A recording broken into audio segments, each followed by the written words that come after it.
Okay, picking up again with the Middle East class here. We're still working through um, the in an antique land. See if I can make this big. I always have trouble when I start out going big and then small. Okay, here we are.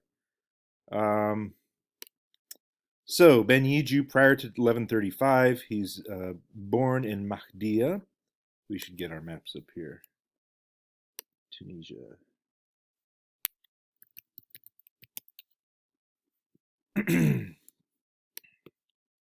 So he's born in Mahdia, which is somewhere down the coast here, between Seuss and Sfax, I believe. Um, then he goes to Cairo, and from Cairo he goes to Aden, down here in Yemen, and from there he goes across to uh, Mangalore, down here in southern India, and then he goes back to Aden, and then finally back to what's now Cairo. So he was born in Ifriqiya, now in Tunisia. Another person who was around at the same time is Madmun ibn al-Hassan ibn Bandar. This is a Jewish merchant, head of the Jewish merchant community in Aden, someone he knew.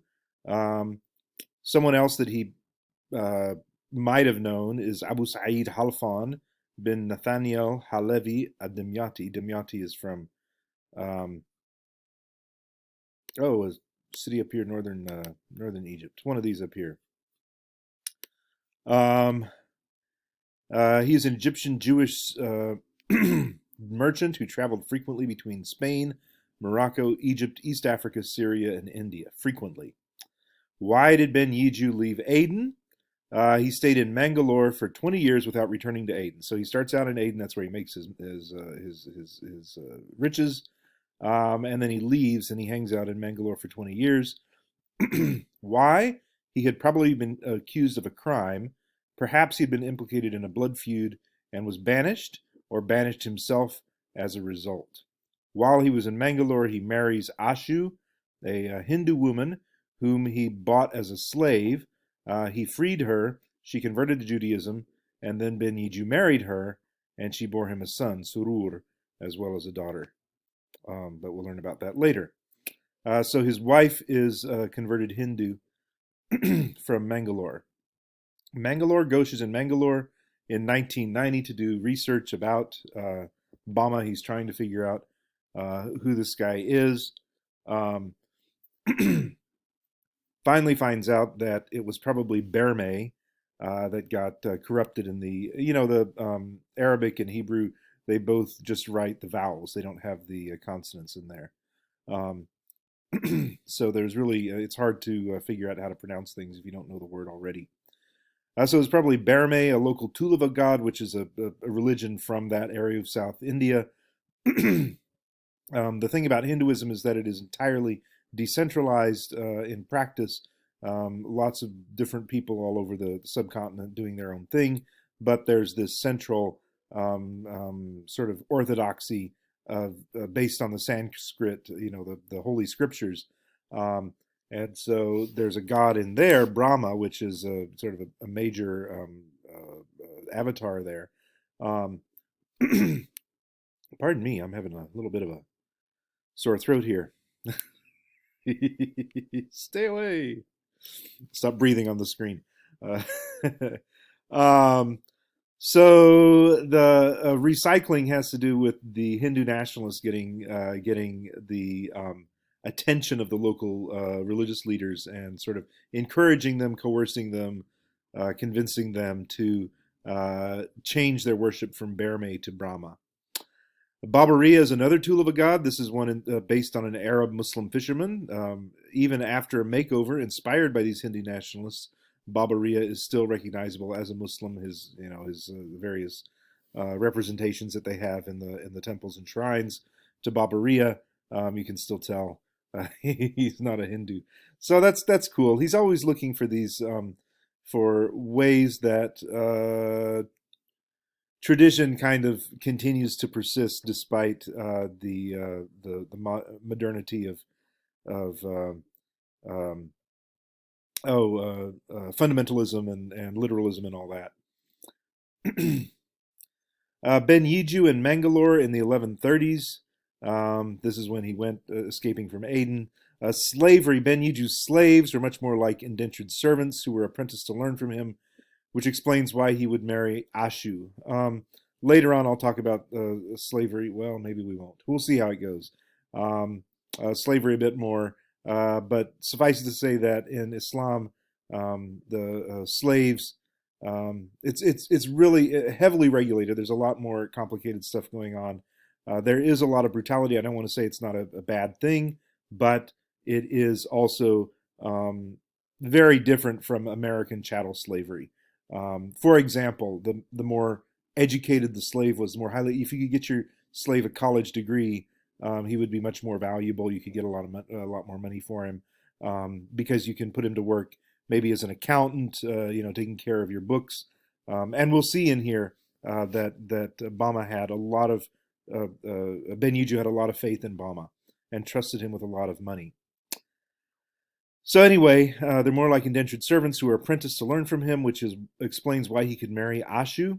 Bama was probably also a convert to Judaism formally. Ashu's family was also somewhat important, such that Ben Yiju felt obligated to give her relative a big contract. And then the relative defaulted on that contract and left a big debt for Ben Yiju and his investors. He probably got involved because Ben Yiju looked at descent as more patrilineal, and even though Judaism is a matrilineal thing today, of course, the patriarchs, it was patrilineal during Abraham, Isaac, and Jacob, who were all male, but also living among Arabs and Muslims, himself an Arab, Ben Yiju is just sort of going to skew more toward descent through the father's line. However, in contrast, the Tuluva Hindus of Mangalore were matrilineal, so they felt that their sister carried the line down from the brother to the sister and then down to the sister's children. So Ashu's brother and her family were disappointed because they could not be more involved in the lives of Ben Yiju's children, whom they see as their heirs and descendants. You can come through if you want, if you need to. Oh, I thought you were recording. I am recording, but that's how it is. You just edit it out? No, we just keep going. Wave to the people. Well, I was gonna get one. Okay. Sufism. We also talked about Sufism. We talked about Sufism briefly. Remember the video by Brother Ali. Ben Yiju was probably a fan of ecstatic and mystical Muslim communal poetry and prayer. Maimonides himself. This is not Maimonides. Abraham Maimonides. I keep getting this wrong because it was in the notes. Moses Maimonides didn't write Sufi poetry, but Abraham definitely did.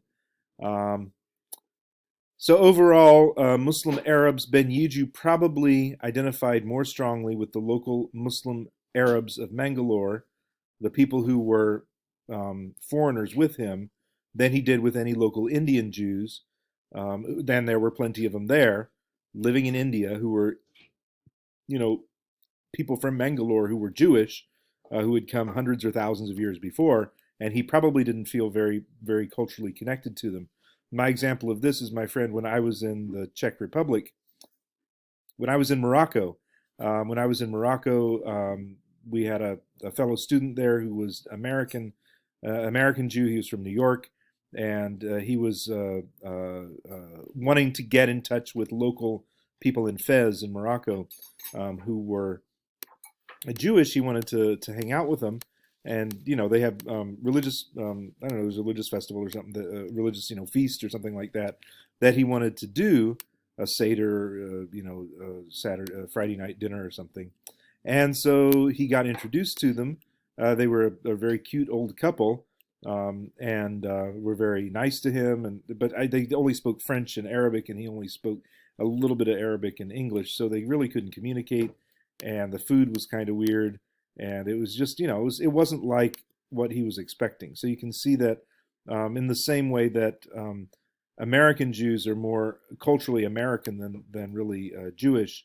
Um, Judaism is a religion, but culturally, in terms of the language they speak and the foods they eat, and the sort of general cultural touchstones that they're familiar with, would be very different from a Moroccan, even a fellow Jewish Moroccan. And it's the same way for Ben Yiju. He is up and down 100% Arab. He loves Arab culture. He speaks the Arabic language. He knows Arabs much, much better than he knows Indian Jews.